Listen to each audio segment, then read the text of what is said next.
فإن خير الحديث كتاب الله وخير الهدي هدي محمد صلى الله عليه وسلم وشر الأمور محدثاتها وكل محدثة بدعة وكل بدعة ضلالة وكل ضلالة في النار.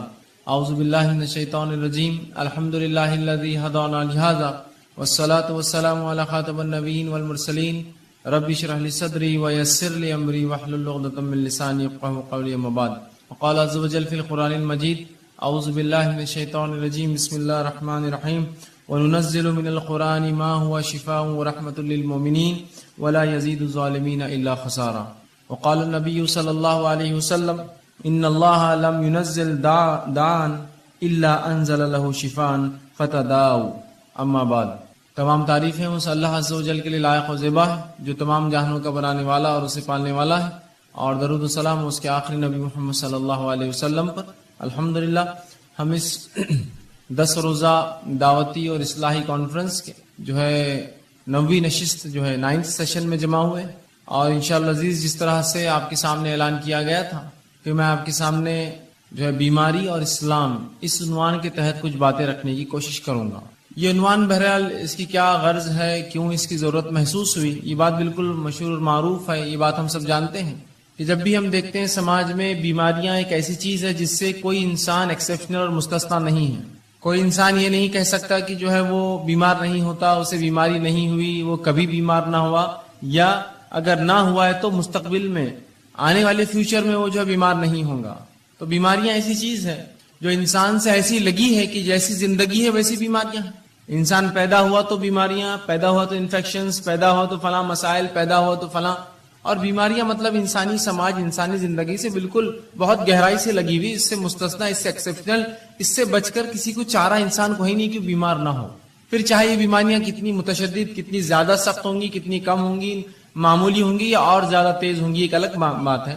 لیکن جب بھی لوگ بیمار ہوتے ہیں تو یہ سمجھتے ہیں کہ شاید شریعت اسلامیہ نے اس معاملے میں کوئی خاص رہنمائی نہیں کی ہماری، تو لہٰذا جب بیمار ہو جاتے ہیں تو اپنے طریقے سے، من مانے ڈھنگ سے، من چاہے ڈھنگ سے، اپنی مرضی سے جو ہے لوگ علاج کرتے ہیں. اس معاملے میں حرام اور حلال کی کوئی تمیز رکھی ہی نہیں جاتی ہے کہ کیا چیز حلال ہے، کیا حرام ہے، کیسی بیماریوں میں کیسا علاج کیا جائے، کیا چیز استعمال ہو سکتی، کیا نہیں ہو سکتی، کون سا طریقہ درست ہے، کون سا غلط ہوگا، کیا چیز کھائی جائے، کیا نہ کھائی جائے. ہم سمجھتے ہیں شاید شریعت نے اس معاملے میں رہنمائی نہ کی، اور پھر شریعت کو ایک طرف رکھ دیتے ہیں، کہتے ہیں ہاں یہ تو دین ہے، اسلام ہے، ٹھیک ہے، نماز روزہ ٹھیک ہے، لیکن ابھی ہم بیمار ہیں تو لہٰذا اس میں شریعت کا کوئی حل چونکہ نہیں ہے، وہ الٹرنیٹ ڈھونڈتے ہیں، اس سے ہٹ کر کچھ ڈھونڈتے ہیں. پھر ہم دیکھتے ہیں کہ وہ کتاب و سنت کو چھوڑ کر، شریعت کو چھوڑ کر، قرآن حدیث کو چھوڑ کر، نبی اکرم صلی اللہ علیہ وسلم صحابہ کے بتائے طریقے کو چھوڑ کر من مانی کرتے ہیں. مثال کے طور پر کوئی تعویذ لٹکا لیتا ہے، یہ سمجھتا ہے کہ اس سے شاید شفا ہو جائے،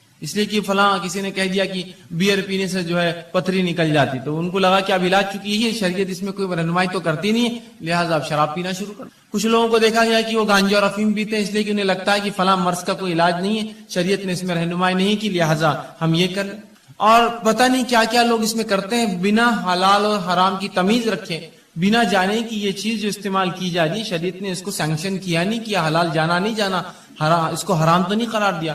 اور اس معاملے میں جب کوئی کہتا ہے بھائی حرام ہے حلال، تو کہتے دیکھو ہم بیمار ہیں، ہماری تکلیف ہم کو معلوم ہے، آپ ذرا خاموش بیٹھ جائے تو اچھا ہے، اس معاملے میں ہمیں کرنے دیجیے، ہم کر رہے ہیں، اگر مجھے اس سے سکون ملتا ہے تو میں اسی کو اختیار کرتا ہوں.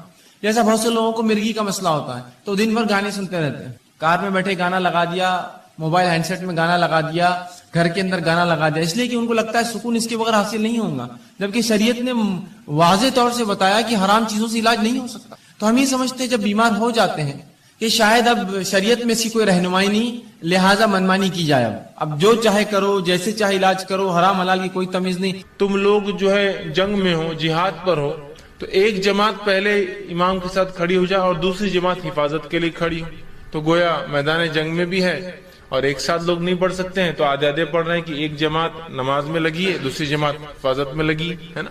تو گویا آپ صلی اللہ علیہ وسلم کے حکم، قرآن کے احکامات سے ہی پتہ چلتا ہے کہ ہمیں یہ چیز بھی اجتماعیت میں کرنا ہے. اور نماز باجماعت کا جو ہے ہر مسلمان کو اسلام نے حکم دیا، ہر مسلمان کو نبی اکرم صلی اللہ علیہ وسلم نے حکم دیا کہ ہم جب بھی نماز پڑھیں جماعت کے ساتھ نماز پڑھے. یاد رکھیں اجتماعیت اس معاملے میں قائم کریں. آپ صلی اللہ علیہ وسلم فرماتے ہیں، حدیث اس طرح سے ہے اور یہ حدیث جو ہے ابو داؤد کی سنن نسائی میں آتی ہے. آپ صلی اللہ علیہ وسلم فرمایا، جس شہر یا دیہاتی آبادی میں 3 شخص رہتے ہو، مطلب جس جگہ چاہے دیہات ہو چاہے شہر ہو، اگر 3 مسلمان رہتے ہیں، ٹھیک، جس شہر یا جس دیہات میں 3 مسلمان رہتے ہو اور ان میں جماعت کا نظم نہ ہو، اور اگر یہ جماعت سے نماز نہ پڑھتے ہو، کوئی جماعت کا نظم نہ ہو، تو آپ فرماتے اور کہتے نہ ہو تو ان پر شیطان غالب آ جاتا ہے. تو ان لوگوں پر کیا ہوگا؟ پھر ان لوگوں پر جو 3 ہو یا اس سے زیادہ کوانٹٹی ہو جائے اور وہ جماعتی نظم قائم نہ کرے نماز اور دیگر چیزوں میں، تو شیطان ان پر غالب آ جاتا ہے. اور پھر آپ فرماتے لہٰذا جماعت قائم کرو، کیونکہ بھیڑیا ریوڑ سے الگ رہنے والی بکری کو جو ہے یہ بھیڑ کو کھا جاتا ہے. بھیڑ یا بکری ریوڑ سے اپنے گروپ سے الگ ہو جاتی ہے، جماعت سے الگ ہو جاتی ہے، اس کو اچک لیتا ہے. تو یہاں نبی اکرم صلی اللہ علیہ وسلم نے اس بات کا خوف بتایا کہ اگر ہم جماعت سے نہیں نماز قائم کریں گے اور جس دیہات اور جس بستی میں 3 مسلمان ہو جائے اور اس کے بعد یہ عمل نہ ہو کہ وہ جماعت قائم نہ کرے، جماعتی نظم قائم نہ کرے، تو ایسی جگہ پھر شیطان آ جائیں گا اور شیطان جو ہے پھر اچک لیں گا. اور آپ نے وضاحت کی کہ جس طرح سے جو بھیڑ یا بکری، ریوڑ سمجھتے نا، پورا گروپ میں چلتی، جتھے میں چلتی، الگ ہوتی ہے، بھیڑیا اسی پہ حملہ کرتا ہے، چونکہ پورے بکریوں پہ حملہ نہیں کرتا اور بیچ میں آ کے کبھی حملہ نہیں کرتا ہے. تو کہا بھیڑیا ایسی ہی بھیڑ پہ حملہ کرتا جو ریوڑ سے گروپ سے الگ ہو جاتی ہے. تو لہٰذا یہاں بجماعت نماز کی اہمیت بتائی جا رہی ہے. اگر ایسا نہ ہوا تو شیطان ان لوگوں پر، اس بستی والوں پر، اس شہر والوں پر غالب آ جائیں گا اور ان کو جو ہے وہ بکھیر دیں گا. یاد رکھیے، مطلب اللہ کی اطاعت اور اس کی بندگی سے دور کر دیں گا. تو یہاں پتہ چل رہا ہے بجماعت نماز کی کیا اہمیت ہے. اسی طرح دوسری ایک روایت میں آپ صلی اللہ علیہ وسلم فرماتے اور کہتے ہیں، یہ روایت جو صحیح بخاری کی ہے، روایت کے الفاظ سننے کتنے سخت ہے.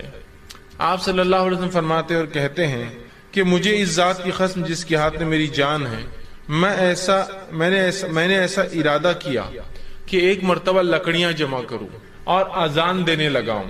جب اذان ہو جائے تو کسی اور کو نماز کے لیے آگے بڑھا دوں. جب وہ نماز شروع کر دے تو پھر میں بستی اور شہر میں نکلوں اور ان تمام لوگوں کے گھر کو آگ لگا دوں جو بنا کسی عذر کے وجہ کے گھر میں جو ہے نماز پڑھتے ہیں.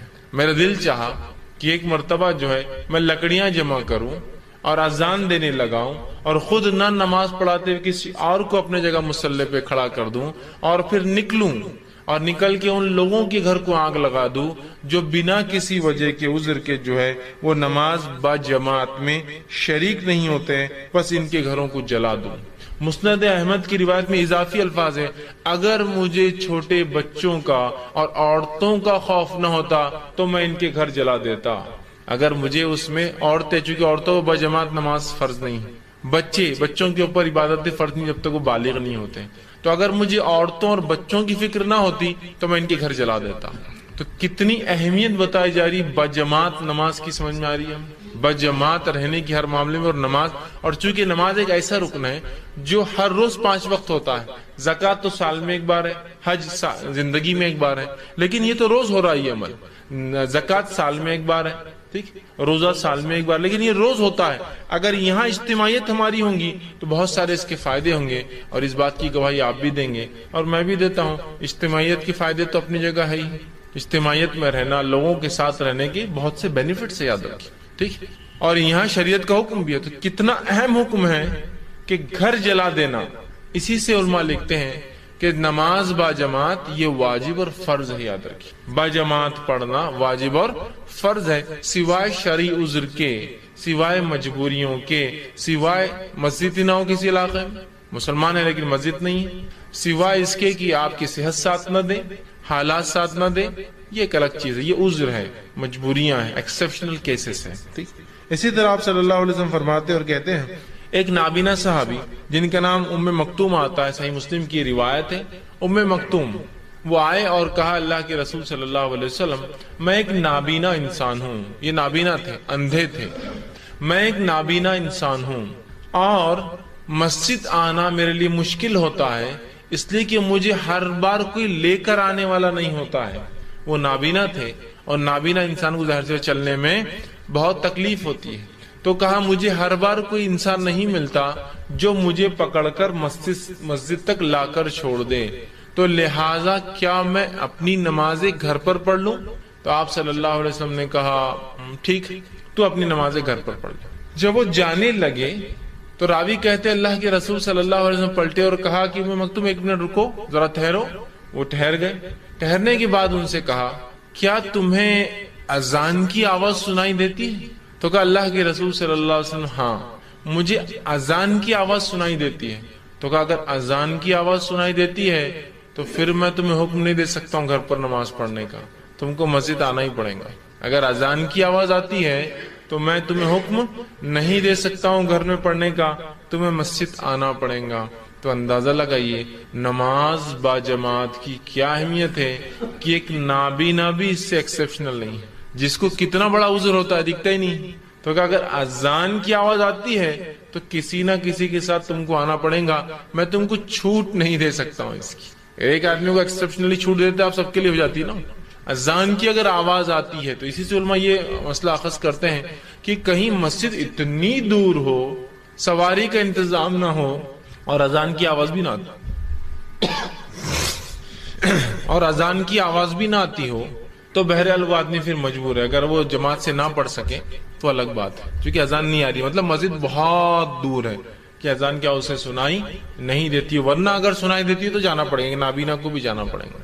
اب آج دیکھیے مسجد ہم سے جو ہے 10 میٹر کی دوری پہ بھی نہیں, 100 قدم کی دوری پر بھی نہیں, لیکن تجارت ہے, کسٹمر بہت آتے تو یہاں جلدی ہو جائیں گے نا. مسجد جانا, سب بندی کرنا, جماعت میں کھڑے ہونا, امام صاحب پھر لمبے لمبے سورے پڑھا دیں گے تو ایک وہ مصیبت نہیں ہو جائیں گی سوار, تو وہ سوروں کو سننا, اس کے بعد آنا, تو 15 منٹ تو مار کھا جا رہے اپنے.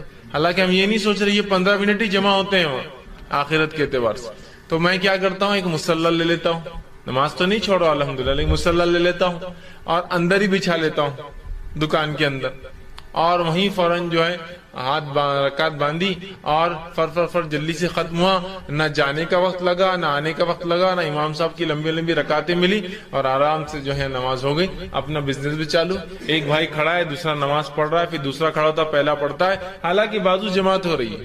کس قسم کی سستی اور اہدی پن ہے یاد رکھیے, کس قسم کا, آپ اندازہ لگائیے. اور ہر جگہ ہی سستی اور کاہلی نظر آ رہی, چاہے تجارت کو آگے بڑھانے کے لیے, چاہے معاملات میں جو ہے آگے بڑھنے کے لیے, ہے نا. ایک امپورٹنٹ میٹنگ ہے, میں تو یہ ان کی بات کر رہا ہوں جو نماز پڑھتے ہیں لیکن جماعت سے نہیں پڑھتے. ابھی بے نمازی کی بات نہیں ہو رہی, لہٰذا میں بے نمازی کے نقصانات وہ میں کچھ نہیں رکھوں گا آج انشاءاللہ آپ کے سامنے, وہ میرا عنوان نہیں ہے چونکہ, ورنہ پھر اس میں ایک درس چلا جائے گا کہ نماز کی اہمیت اور بے نمازی کے کیا نقصان ہو سکتے ہیں. ہم تو ان کی بات کریں جو نماز پڑھتے ہیں 5 وقت لیکن جماعت سے نہیں پڑھتے, تو ان کے بارے میں کتنی سخت باتیں آ رہی ہیں. جو جماعت سے نہیں پڑھتے ان کی بات ہو رہی ہے, نہیں پڑھنے والوں کا تو الگ ہی معاملہ, جو پڑھ رہے ہیں لیکن الگ پڑھتے ہیں تو ان کے گھر جلانے کی بات ہو رہی ہے.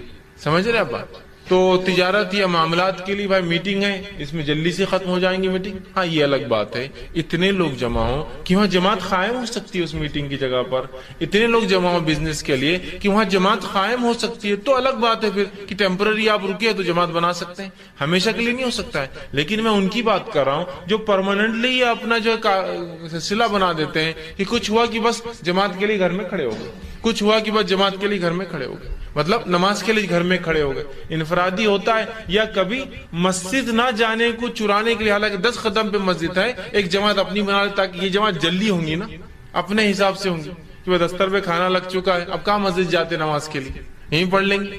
میں ایکسیپشنل کیس کی بات نہیں کر رہا ہوں کہ رمضان میں آپ کسی دعوت میں ہیں جہاں الحمدللہ رمضان میں تو تقریباً لوگ نماز پڑھتے ہی ہیں, جس کی وجہ سے مسجدیں ویسے ہی نہیں پڑتی ہے, تو مسجد والے بھی چاہتے ہیں کہ آپ کہیں پڑھ لے تو اچھا ہے, ہوتا ہے نا. مسجدیں نہیں پڑتی ہے ویسے ہی نہیں پڑھ رہی ہے نمازوں میں, عام نمازوں میں تو کوئی خاص دعوت ہو جائے محلے میں تو مسجد تو پیک ہو جاتی ہے, تو ظاہر سی بات ہے وہاں کو بنا لے, وہ تو ایکسیپشنل کیسز ہوتے ہیں. لیکن جنرل اس میں ہم ایسا کرتے ہیں، بہت سے لوگ ایک سلسلہ بنا لیتے ہیں کہ بس گھر میں نماز پڑھ لو، بزنس کی جگہ نماز پڑھ لو، چھت پر نماز پڑھ لو. ٹھیک، مجبوری الگ چیز ہے کہ میں کالج میں ہوں جہاں سے مسجد نہیں، اذان کی آواز نہیں آتی تو میرے لیے پھر جانا بھی ضروری نہیں، تو وہاں میں جماعت بنا لیتا ہوں یا وہاں میں پڑھ لیتا ہوں مصلی ڈال کے نماز انفرادی. وہ الگ شکلیں ہیں، لیکن عام اعتبار سے ہم دیکھتے ہیں لوگ بہت جی چراتے ہیں نماز کے معاملے اور پڑھتے ہیں. اور جب انسان جماعت سے چھوٹ جاتا ہے نا، تو یہ میرا تجربہ اور مشاہدہ ہے، میں نے دیکھا ہوں جن لوگوں نے با جماعت نماز کو چھوڑا، پھر گھروں میں جماعتیں چالو کی، پھر انفرادی، چونکہ گھر میں جماعت مینٹین نہیں ہو سکتی کبھی، پھر انفرادی چونکہ لوگ نہیں آنے، انفرادی جماعتیں چالو کی. اس کے بعد ایک زمانہ پھر تاخیر سے نماز پڑھنے لگے، حالانکہ نماز چھوڑنے کی وجہ تھی لوگ اول وقت میں نہیں پڑھتے بلکہ میں گھر میں پڑھوں اپنی جماعت میں، پھر تاخیر سے پڑھنے لگے اور پھر حال یہ ہو گیا کہ نمازوں کو جمع کر کے پڑھنے لگے اور پھر حال یہ ہو گیا کہ تھوڑے دن بعد بے نمازی بن گئے.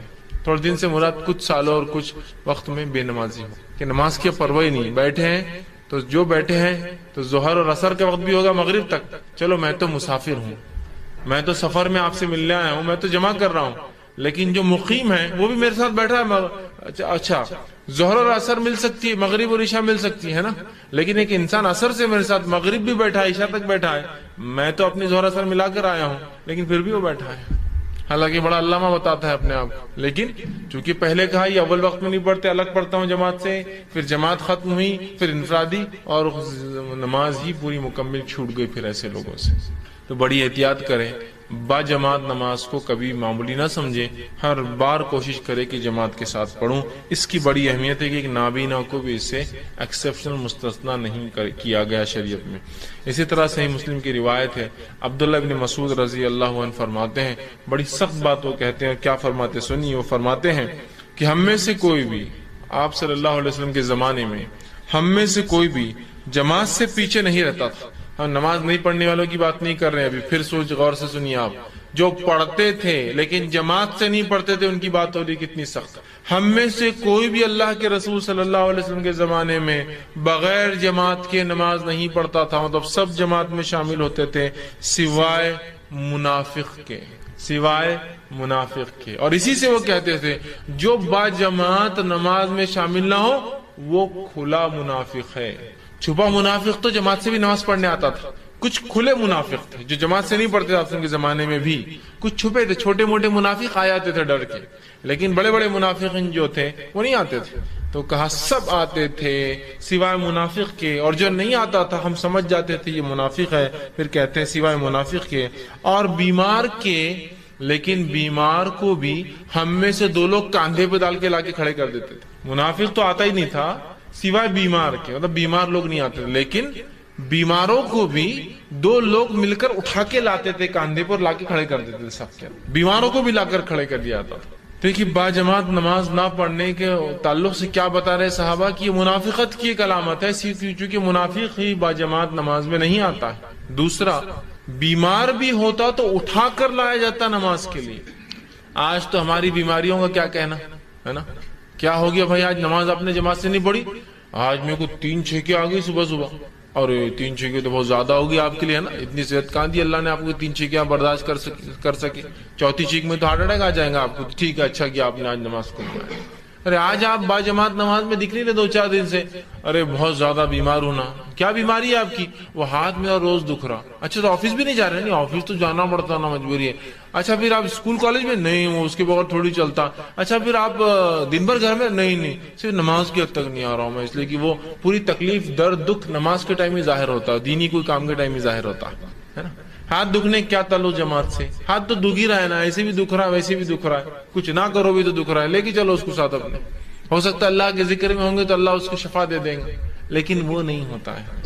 اللہ کے رسول صلی اللہ علیہ وسلم کے تعلق سے آتا ہے، آپ کی وفات سے کچھ دن قبل آپ نے چلنا پھرنا بند کر دیا تھا. آپ چل پھر نہیں پا رہے تھے، خود سے اٹھ نہیں پا رہے تھے، بلکہ آپ نے جب نماز کے لیے ارادہ کیا 2 دن پہلے یا 3 دن پہلے، روایتوں مختلف الفاظ ارادہ کیا، تو آپ کھڑے ہو کر گر جاتے تھے. مطلب اتنی طاقت نہیں تھی قدموں میں کہ چل سکے، آپ گر جاتے تھے. روایت میں کہ آپ اٹھے، وضو کیا، کھڑے ہوئے اور گر گئے. چونکہ پھر بے ہوش ہو گئے، بے ہوشی سے وضو ختم ہو جاتا ہے، اس لیے کہ پتہ نہیں انسان نے کیا کیا. پھر آپ اٹھے، پھر وضو کیا، پھر گر گئے، پھر آپ اٹھے، پھر وضو کیا اور پھر گر گئے. یہ کیفیت تھی آپ کی، اتنی کمزوری تھی. اس میں آتا ہے کہ اللہ کے رسول اتنی کمزوری میں بھی ہم 2 صحابہ کو بلاتے اور دونوں کے کاندھوں پر ہاتھ رکھتے.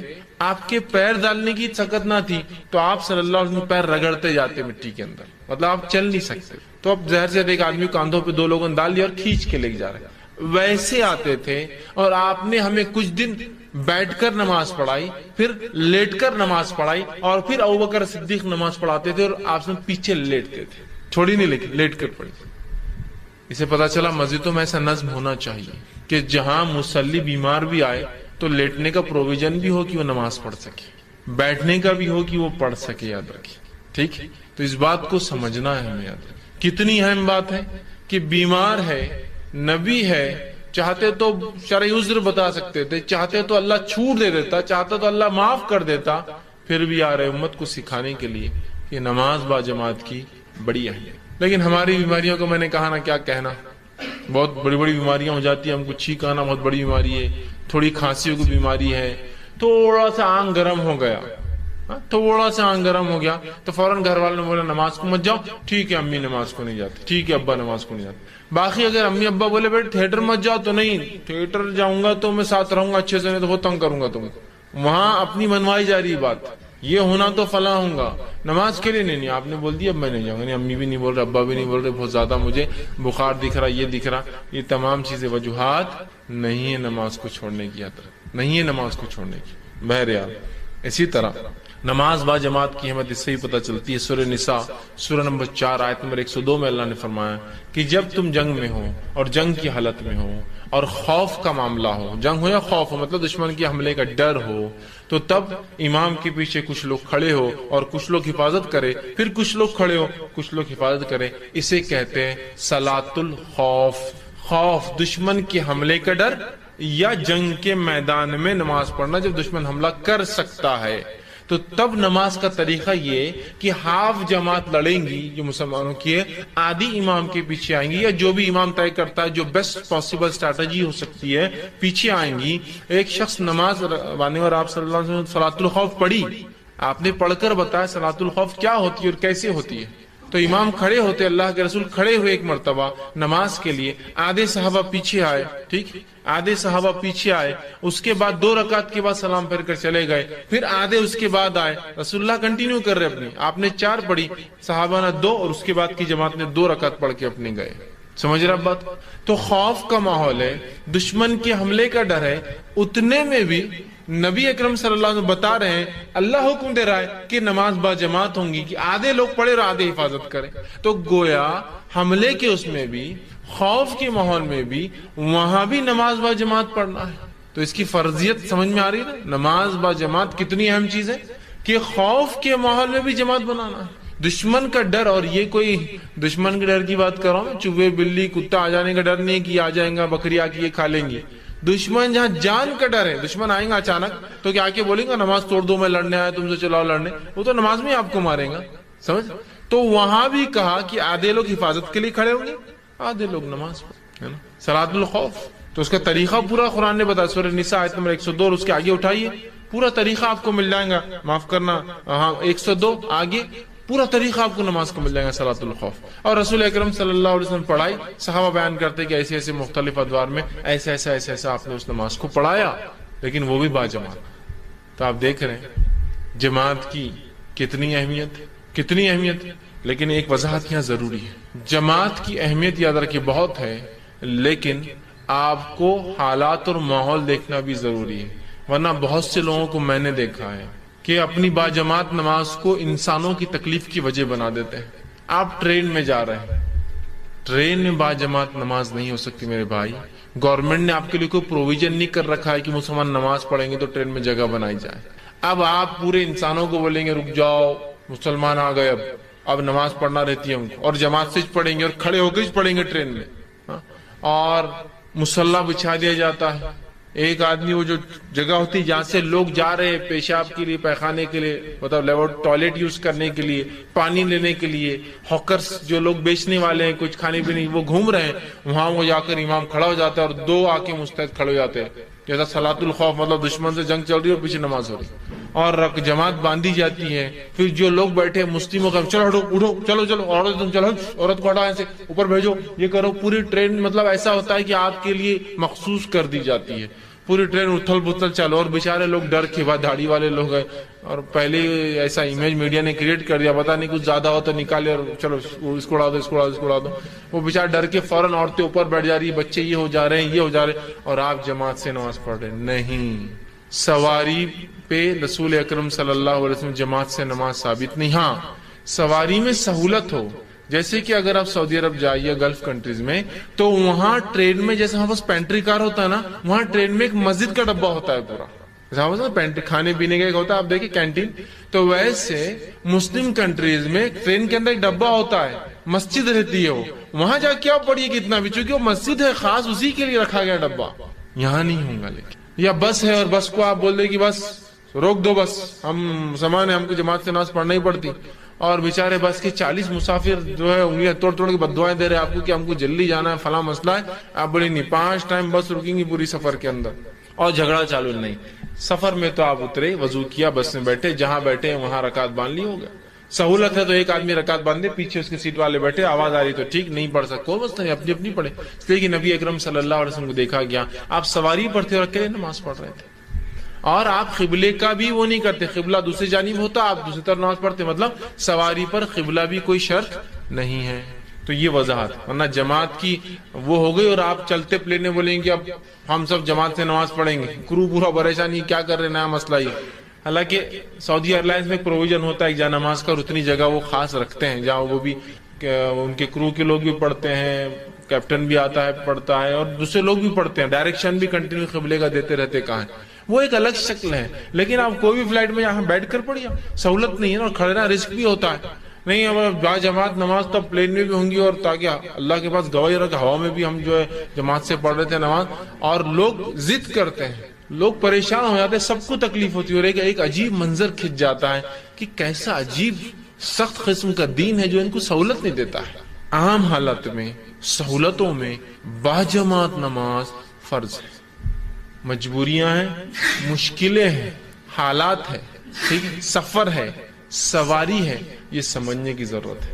کہ ایک واقعہ سے پہلے میں نے سنایا تھا، آپ لوگوں نے سنا ہوگا، ایک میں نے دیکھا تھا کہ کچھ لوگوں نے جماعت سے نماز کھڑی کر دی ٹرین کے اندر۔ حالت یہ ہوئی کہ ایک عورت جو سفر میں تھی، اس کے بعد اتنی سہولت نہ تھی کہ اپنے بچے کو ڈائپر پہنا سکے، اس کے بچے نے پیخانہ کر دیا، اور ہماری نماز تو ختم ہو رہی نہیں، باجماعت پڑھے نا، پوری ٹرین بلاک، وہ بیچاری بیٹھی، کیا تصور اس نے اسلام کا لیا ہوگا، یہ کیسے لوگ ہیں کہ مجھے بنیادی سہولتیں استعمال کرنے سے بھی ان کی جماعت نے ان کی عبادت نے روک دیا۔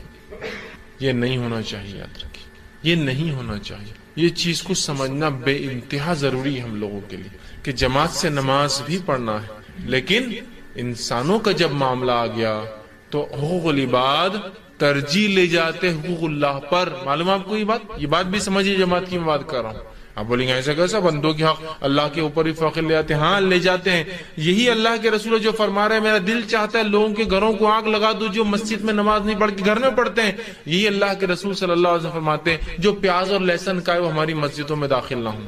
کیا کہہ رہے ہیں؟ مسجد میں جو نہیں آتے گھر جلا دو، یہی اللہ کے رسول فرماتے جو پیاز اور لہسن کا ہے مسجد میں نہ، چکے بندوں کے حق مارے جاتے، پیاز لہسن سے بدبو آتی ہے جس سے انسانوں کو تکلیف ہوتی ہے۔ دوسرا فرماتے ہیں جب کسی کو بیت الخلا جانا ہو، رفع حاجت کو جانا ہو، پیشاب پیخانے کو جانا ہو، وہ جماعت میں بعد میں شامل ہو، پہلے رفع حاجت کو جائے تو انسان یہاں ہے، بندوں کا حق پہلے آ گیا، رفع حاجت پہلے اور عبادت بعد میں۔ جس کو بھوک لگی ہو اور مغرب کا وقت ہو تو وہ کھانا کھا لے، اگر اسے امید ہے آخر رکعت بھی مل جائیں گی تو پہلے کھانا ختم کریں پھر آخر رکعت میں شامل ہو، کھانا پہلے نماز بعد میں، بندوں کا حق۔ تو میں بھی اسی لیے کہہ رہا ہوں جب ٹرین میں ہیں، بسز میں ہیں، سہولتیں نہیں ہوتی ہیں تو وہاں کیا کریں گے آپ؟ وہاں جماعت کا اہتمام نہیں ہوں گا۔ اس بات کو سمجھنے کی ضرورت ہے۔ آپ اسی طرح نماز با جماعت کی کیا فضیلت آتی ہے، فضیلت بھی رکھتا ہوں۔ جب اتنی وعید کی گئی تو فضیلت کیا بتائی گئی؟ آئیے آپ صلی اللہ علیہ وسلم نماز با جماعت کی فضیلت بتاتے ہیں اور فرماتے ہیں، صحیح بخاری کی روایت ہے، جماعت کے ساتھ نماز جو پڑھی جاتی ہے وہ اکیلے نماز پڑھنے کے مقابلے میں 27 درجے 27 ٹائمز اچھا ہے، افضل ہے، زیادہ ثواب دینے والی چیز ہے۔ جماعت میں جو نماز پڑھی جاتی ہے وہ انفرادی نماز کے مقابلے میں 27 ٹائمز 27 درجے زیادہ ثواب دیتی ہے۔ کتنی بڑی بات بیان ہے، 27 درجے ماشاءاللہ 27 ٹائمز ثواب ملتا ہے. لیکن اس سے ایک بات اور نکلتی جو علماء نکالتے مسئلہ وہ یہ کہ باجماعت نماز نہ بھی کوئی پڑھے تو نماز تو قبول ہو جائے گی. اس لیے کیا فرمایا 27 درجے زیادہ, مطلب اس کو 27 لیس ہے, لیکن نماز نہیں ہوتی ایسا نہیں ہوگا. میں اس لیے کہہ رہا ہوں, ورنہ پھر ایک نئی غلط فہمی کہ جماعت سے میں نے کہہ دیا تو آپ دوسرے کو الزام فتوی لگا دیتے نماز ہی نہیں ہوتی. نہیں, وہ بہت بڑا گناہ کر رہا ہے کہ وہ نماز کو ایسا کر کے جو ہے بہت اپنے نفس کو نقصان میں اور ظلم میں ڈال رہا ہے. لیکن پھر بھی شرعی عذر کے تحت, مجبوریوں کے تحت, حالات کے تحت, یا کوئی پڑھ لیتا ہے تو ثواب سے تو محروم ہے لیکن نماز ہو جاتی ہے. یہ بات بھی سامنے آ رہی ہے. 27 درجے زیادہ ثواب ملتا ہے. کتنی بڑی بات ہے نا. اب لیکن 27 درجے زیادہ ثواب, اس سے کیا ہوتا, یہ کیلکولیشن ہمارے پلے پڑتا نہیں نا. اگر میں آپ کو یہ کہوں کہ آپ اگر ایک پروڈکٹ لا کر سیل کریں تو آپ کو ڈبل منافع ہوگا, 2 گنا منافع, 2 ٹائمز, تو یہ ہم کو برابر سمجھ. 2 ٹائمز 1000 کی چیز 10 روپیز پروفٹ, 2 ٹائمز 200, اوہ حساب بالکل کلیئر ہے. 3 ٹائمز پروفٹ, 3 درجے زیادہ منافع, اوہ 300 روپے بالکل کلک ہو رہے ہیں ہم کو. اور 4 درجے زیادہ منافع, اوہ 4. یہ 27 درجے سمجھ میں نہیں آتا, لیکن ہم دین کہنا کو مسئلہ نہیں, اللہ بڑھا دیں گا ہو سکتا بعد میں, چلو ایزی لے لو. میں یہ بتانا چاہ رہا ہوں کہ دنیا میں کیسے حساب کرتے ہیں. یہ 1 گنا 2 گنا زیادہ پروفٹ دور کی بات ہے. جو لوگ اوریجنل بل بزنس کرتے ہیں وہ یہ سب چیزیں جانتے ہیں. روپے 2 روپے اور 4 روپے کی بڑے ٹرن اوور کے اندر کیا نقصان اور کیا فائدے ہو سکتے ہیں, سمجھتے ہیں آپ.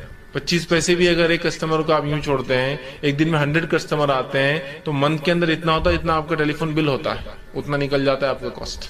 سمجھ رہے آپ. تو جو ٹرن اوور پہ بزنس کرتے ہیں وہ جانتے ہیں روپے کا کیا وہ ہوتا ہے. ایک صاحب تھے, وہ بزنس کرتے تھے, دن بھر میں جو ہے 25 کنٹل شکر بیچتے تھے, اور سب سے کم کاسٹ میں ان کی شکر بکتی تھی. اتنا کم کی جتنا ہول سیل ملتا اتنے ریٹ میں بیچتے تھے. جب ان سے پوچھا گیا کہ پھر آپ کا منافع کیا ہے, تو اس زمانے میں شکر وہ موٹے موٹے تھیلوں میں آتی تھی, تو کہا منافع میرا تھیلا 100 روپے میں بکتا ہے بعد میں, تو 25 کنٹل بیچتا ہوں ٹرن اوور پہ, اور 2500 روپے تھیلے کی ملتے ہیں, شکر میں نہیں کماتا ہوں, ٹرن اوور پہ بزنس کرتا ہوں, ہے نا. تو وہ آدمی بولے گا یار 1 گنا کا کیا ہوتا ہے, 1 ٹائم مور پروفٹ, مطلب 100 ٹائم ہو جاتا ہے نا ایگزیکٹلی. 1 درجہ 1 گنا مطلب ملٹیپل آف, تو وہ ہوتا ہے 100 ٹائمز ہوتا ہے ایگزیکٹلی. اس سے 100 روپے کا 200 ہونا ہوتا ہے 100 ٹائمز ہو جاتا ہے, 300 ہونا ہوتا ہے 27 درجے. میں یہ بات سمجھانے کی کوشش کر رہا ہوں کہ دین میں یہ کیلکولیشن ہم کو سمجھتے نہیں. جب درجات کی بات ہو رہی 700 درجے ثواب, 70 درجے ثواب نہیں سمجھتا. سمجھیے اس کو دنیا کی حساب کتاب سمجھتے ہیں. تو بہرحال 27 درجے زیادہ ثواب کون بیوقوف ہے جو چھوڑ سکتا ہے نا. آئیے اسی طرح فرماتے ہیں اس کی فضیلت میں صحیح بخاری صحیح مسلم متفق علیہ روایت فرماتے اور کہتے, سنیے, آدمی کا جماعت کے ساتھ نماز پڑھنا گھر اور بازار میں نماز پڑھنے کے مقابلے میں 20 سے زیادہ گنا زیادہ فائدے مند. 20 ٹائمز یا مور دین 20 ٹائمز. اوپر والی روایت میں 27 ٹائمز آ گیا, اس روایت میں مور دین 20 اپ ٹو 27 ٹائمز. یہ معنی ہو سکتا ہے کہ 20 سے لے کر 27 کے بیچ میں کچھ درجات اس کی نیت کے اعتبار سے ملیں گے اس کو. تو کہا زیادہ درجے کی فضیلت رکھتا ہے اس لیے کہ ایک انسان جب اچھے سے وضو کرتا ہے اور صرف اللہ کے لیے, تو آپ صلی اللہ علیہ وسلم فرماتے تھے کہ حدیث کے الفاظ اس طرح سے کہ آدمی کا جماعت کے ساتھ نماز پڑھنا یہ جو ہے گھر میں نماز پڑھنے کے مقابلے میں 20 سے زیادہ درجے جو ہے فضیلت رکھتا ہے. اس لیے کہ ایک انسان جب اچھے سے وضو کرتا ہے اور صرف اللہ کے لیے نماز کے لیے مسجد کا رخ کرتا ہے, صرف اللہ کے لیے صرف نماز کے لیے مسجد کا رخ کرتا ہے, تو ہر قدم کی عوض اللہ سبحانہ تعالیٰ اس کے درجات کو بلند کرتا ہے. جماعت میں جانے کا ثواب دیکھیے 20 سے زیادہ گنا ثواب کے علاوہ جب چلتا ہے تو ہر قدم پر اس کے درجات بلند ہوتے ہیں, مطلب گناہ معاف ہوتے ہیں, اس کے درجات بلند ہوتے ہیں, درجات بلند کرتا ہے اور گناہ مٹا دیتا ہے. اور مسجد میں داخل ہونے کے بعد وہ جو ہے جتنی دیر نماز کا انتظار کرتا ہے وہ نماز کی حالت میں ہوتا ہے اور نماز کے ثواب میں ہوتا ہے. مطلب ایک انسان مسجد جا کے جتنی دیر انتظار کرتا ہے نماز کے لیے اتنی دیر ثواب ملتا ہے نماز میں شامل ہونے کا, نماز میں شمار ہوتا ہے. اور فرشتے اس کے لیے رحمت کی دعائیں کرتے ہیں جب تک کہ وہ نماز کی جگہ بیٹھا رہے. مطلب نماز پڑھ بھی لیا اور اگر نماز کی جگہ ہی بیٹھا ہے تو فرشتے اس کے لیے رحمت کی دعائیں کرتے ہیں جب تک کہ وہ بیٹھا رہتا ہے, اور اللہ سے درخواست کرتے ہیں, فرشتے گزارش کرتے ہیں کہ اے اللہ اس کی مغفرت فرما دے, اس پر رحم کر, جب تک کہ وہ وضو سے ہوتا ہے تب تک. ایک نماز کو ہم نکلے 20 مرتبہ 20 گناہ یا اس سے لے کر 27 مرتبہ تک ثواب بڑھ گیا، فضیلت، ہر قدم پر گناہ معاف ہو رہے ہیں، ہر قدم پر نیکیاں لکھی جائے، درجات بلند ہو رہے ہیں، اور اس کے بعد مسجد میں جب تک بیٹھا ہے نماز کے انتظار میں 5-10 منٹ پہلے پہنچ گیا انتظار میں، تب تک اس کو نماز میں رہنے کا ثواب مل رہا ہے۔ دوسرا سجدہ تلاوت، یہ بھی قسم کا سجدہ ہی ہے، سجدہ تلاوت۔ اب سجدہ تلاوت کیا ہے؟ سجدہ تلاوت سنت ہے، اس پر صحابہ کا اجماع ہے۔ سجدہ تلاوت سنت ہے، اس پر صحابہ کا اجماع ہے، یاد رکھیں، ٹھیک ہے۔ اس کی مشروعیت، اس کا مشہور ہونا، اس کا عمل میں لانا، رسول اللہ کا اس کو عمل کرنا، اس معاملے میں صحابہ کا اجماع ہے۔ اس معاملے میں کچھ اختلاف پایا جاتا ہے کہ واجب ہے یا سنت ہے، ضروری ہے یا سنت ہے، تو اس معاملے میں صحیح قول اور صحیح رائے ہے سجدے تلاوت کا کرنا سنت ہے، واجب نہیں ہے۔ یاد رکھیں، سجدے تلاوت کا کرنا سنت ہے، واجب نہیں ہے۔ انشاءاللہ میں آپ کے سامنے کچھ واقعات اور کچھ حالات رکھنے کی جو ہے صحابہ کے اقوال وہ رکھنے کی کوشش کرتا ہوں۔ آئیے، سب سے پہلی چیز جو ہے صحیح بخاری کی روایت ہے، آپ صلی اللہ علیہ وسلم فرما کہا، میں نے بلکہ جو ہے یزید بن ثابت رضی اللہ عنہ فرماتے ہیں، میں نے اللہ کے رسول صلی اللہ علیہ وسلم کو دیکھا کہ آپ نے سورہ نجم کی تلاوت کی اور آپ نے اس میں کوئی سجدہ نہیں کیا، مطلب آپ نے سورہ نجم کی تلاوت کی اور اس میں آپ نے کوئی سجدہ نہیں کیا، حالانکہ سورہ نجم میں ایک سجدہ آتا ہے۔ اس سے پتہ چلا کہ سجدہ تلاوت یہ سنت ہے، واجب نہیں۔ اگر واجب ہوتا تو وہ صحابی کو اللہ کے رسول کرواتے، وہ کہتے میں نے پڑھا اور مجھے سجدہ تلاوت آپ نے نہیں دیا اس کے کرنے، جبکہ ہم جانتے ہیں سورہ نجم میں ایک سجدہ آتا ہے۔ اسی طرح عمر ابن خطاب رضی اللہ عنہ نے ایک بار جمعے کا خطبہ دیا، صحیح بخاری کی روایت ہے، جمعے کا خطبہ دیا، جمعے کے خطبے کے اندر آپ نے جو ہے سجدے کی آیت تلاوت کی، اس کے بعد سجدہ کیا، سجدے کے بعد آپ نے خطبہ کنٹینیو کیا، دوسرے جمعہ آپ نے پھر وہی سورت پڑھی، سجدے کی آیت پڑھی اور سجدہ نہیں کیا، اور سجدہ نہیں کرنے کے بعد یہ کہا اور فرمایا یقیناً ہمیں ان سجدوں کا حکم نہیں دیا گیا، لہذا جو شخص سجدہ کرنا چاہے کرے اور جو نہ کرنا چاہے اس پر کوئی گناہ نہیں۔ حضرت عمر نے نماز خطبے میں ایک آیت تلاوت کی جو سجدہ تھا، جس میں سجدہ کیا، اگلے جمعہ وہی آیت تلاوت کی، سجدہ نہیں کیا اور کہا ہمیں سجدہ کرنے کا حکم نہیں دیا گیا تھا، مطلب یہ سنت ہے، واجب نہیں، تو لہذا جو کرے بہت اچھی بات ہے، جو نہ کرے اس پر کوئی گناہ نہیں، لیکن میں یہ کہوں گا کرنا چاہیے، یہ مستحب اور پسندیدہ عمل ہے، رسول اللہ نے کیا، کرنا چاہیے لیکن واجب نہیں۔ دونوں باتیں آپ سمجھ رہے ہیں ایک ساتھ؟ کوئی گناہگار نہیں ہوگا اگر نہیں کرتا تو، لیکن کرنا چاہیے۔ رسول اللہ نے نماز میں بھی کیا سجدہ تلاوت، نماز کے باہر بھی کیا، تو نماز میں بھی کیا جا سکتا ہے، نماز کے باہر بھی کیا جا سکتا ہے، کرنا چاہیے لیکن واجب اور فرض نہیں ہے، یاد رکھیں، ٹھیک۔ اسی طرح جو ہے اس کو کرنا کیوں چاہیے، اس کے تعلق سے جو بات ملتی ہے وہ تو یہ کہ رسول اللہ نے ہمیشہ کیا تو یہ افضل ہوا۔ دوسری بات جو ملتی ہے ہم کو وہ یہ ہے جو سجدہ تلاوت کرنے کا جو فائدہ ہے، جس کی وجہ سے میں کہہ رہا ہوں کرنا چاہیے، وہ صحیح مسلم کی حدیث آپ نے فرما دی، کتنی اچھی بات ہے۔ جب ابن آدم کسی سجدے کی آیت پر تلاوت کرتے وقت سجدہ کرتا ہے اور پھر سجدہ کرتا ہے تو شیطان کہتا ہے مجھے سجدے کا حکم ہوا، میں نے نہیں کیا۔ ابن آدم کو سجدے کا حکم ہوتا ہے، یہ سجدہ کر رہا ہے جس کی وجہ سے اسی جنت میں جائیں گا، اور مجھے سجدے کا حکم ہوا تھا، میں نے انکار کیا جس کی وجہ سے میں آگ میں جاؤں گا۔ تو ایک تو موقعہ مطلب جو ہے ایک مستحب عمل ہے، اور دوسرا شیطان کو رسوا کرنے والا عمل ہے نا۔ شیطان رسوا ہوتا ہے کہ مجھے حکم ہوا تھا، میں نہیں کر پایا سجدہ، میں نے نہیں کیا، ابن آدم کو حکم ہوا، اس نے کیا، وہ جنت میں جائیں گا، مجھے حکم ہوا، میں نے نہیں کیا، میں آگ میں جاؤں گا۔ تو اس وجہ سے کرنا چاہیے، لیکن پھر بھی واجب نہیں ہے، ورنہ بہت سے لوگ سجدہ تلاوت کا کفارہ پوچھنے آتے ہیں، نہیں کیے تو کیا ہے، واجب نہیں ہے، ٹھیک ہے، یہ لیکن مستحب ہے، بہت اچھا عمل۔ اسی طرح جو ہے سجدہ تلاوت جو ہے ان کی جو ہے تعداد کے تعلق سے یاد رکھیے، سجدہ تلاوت ایک ہی ہوتا ہے سجدہ تلاوت، ایک سجدہ ہوتا ہے، تعداد جیسا دو نہیں، جیسا ہم لوگ نماز میں کرتے ہیں دو ہوتے ہیں، سجدہ تلاوت ایک ہی ہوتا ہے، آپ ایک ہی بار کریں گے۔ ایسا آپ نماز میں ماشاءاللہ ہم تراویح پڑھتے ہیں تو اس میں ہوتا نہیں، امام صاحب ایک ہی بار کراتے ہیں، وہ ایک ہوں گا، یاد رکھیں، ٹھیک۔ نماز میں اگر ہوں گا تو اللہ اکبر کے ساتھ ہوں گے تاکہ پتہ چلے کہ سجدہ تلاوت، اور نماز کے باہر کریں گے تو آپ سیدھے چل جائیں گے سجدے میں، کچھ بولنے کی ضرورت، ٹھیک ہے۔ تو اس سے تلاوت کی تعداد جو ہے سجدے کی جو ہے وہ ایک ہوں گا، ٹھیک۔ اور یہ سجدے ایک ہوں گا، اور یہ سجدے کتنے ہیں قرآن کے اندر، تو اس معاملے میں کوئی ایسی کوئی حدیث نہیں ملتی کہ رسول اللہ نے فرمایا اتنے ہیں، لیکن جو باتیں پتہ چلتی ہوئی ہے کہ سجدہ تلاوت جس پر علماء کا اور ائمہ کا اتفاق ہے وہ ہے 15 سجدہ تلاوت ہے، کسی نے کہا 14 ہے اور کسی نے کہا 11 ہے، لیکن صحیح بات یہ ہے کہ 15 سجدے تلاوت ہے۔ کتنے ہیں؟ 15 جگہوں پر 15 ایسے مقامات ہیں جہاں سجدے تلاوت ہے۔ حالانکہ حدیث کے اندر 2-3 بات آتی ہے، جیسا کہ دیکھیے کسی حدیث میں آتا ہے کہ آپ نے 15 کی، 14 کی، 11 کی لگاتا ہے، لیکن جو صحیح بات ہے وہ یہ ہے کہ ثابت کوئی روایت نہیں ہے۔ 15 ہیں۔ کون کون سے؟ مختصر انداز میں آپ کے سامنے رکھ دیتا ہوں۔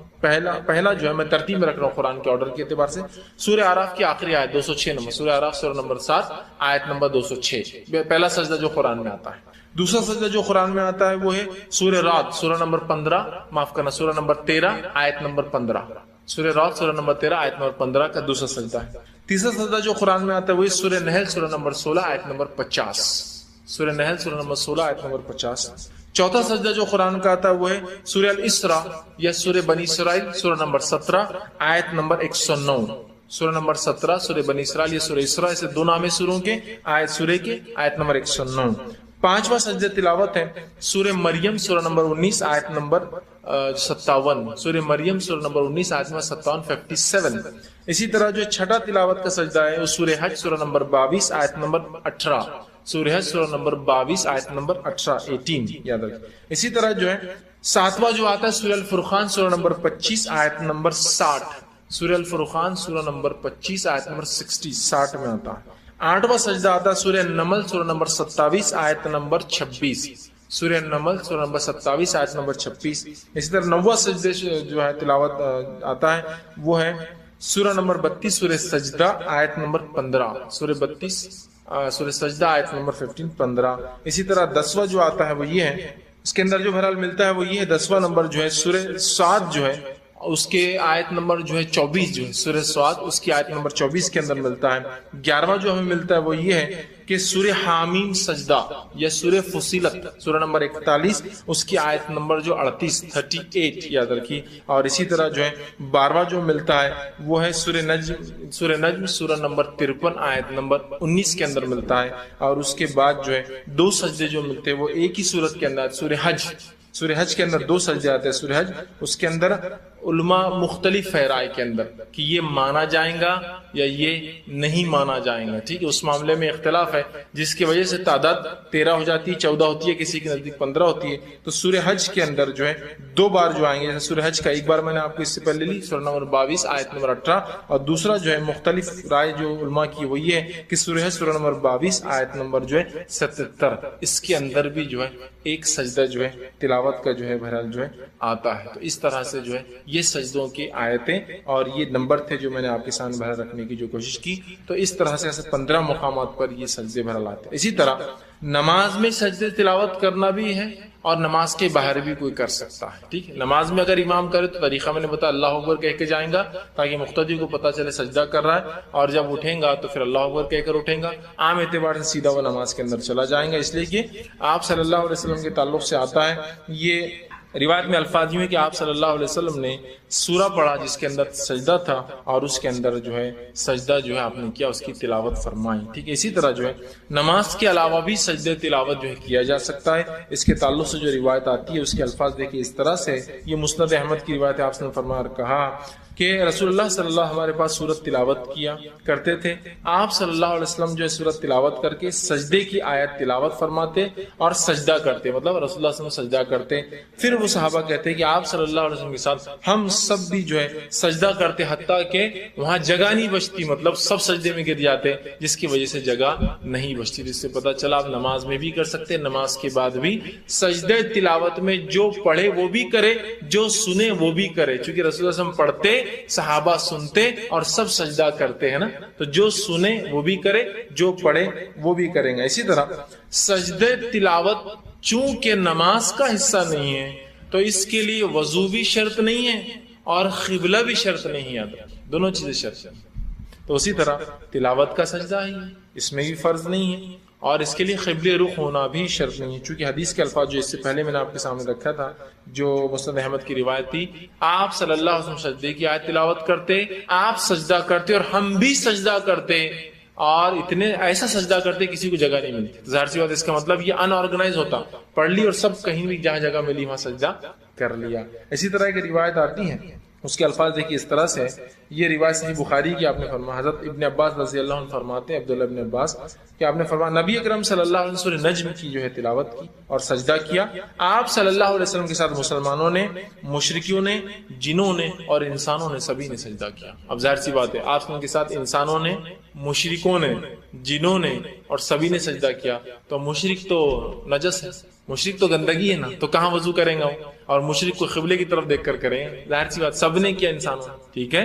تو اس سے پتہ چل رہا ہے کہ اس کے لیے وضو بھی شرط نہیں ہے چونکہ یہ نماز کا حصہ نہیں ہے، اور اس کے لیے جو قبلہ رخ ہونا بھی شرط نہیں ہے، جہاں جیسے آپ کو سہولت ملے آپ بآسانی اس کو جو ہے کر سکتے ہیں۔ اسی طرح جو ہے سجدہ تلاوت کے لیے تکبیر کہنا لازم نہیں ہے، سجدہ تلاوت نماز میں ہو تو تکبیر کہنا پھر لازم ہو جائیں گے تاکہ لوگوں کو پتہ چلے سجدہ تلاوت ہو رہا ہے، ٹھیک ہے۔ اسی طرح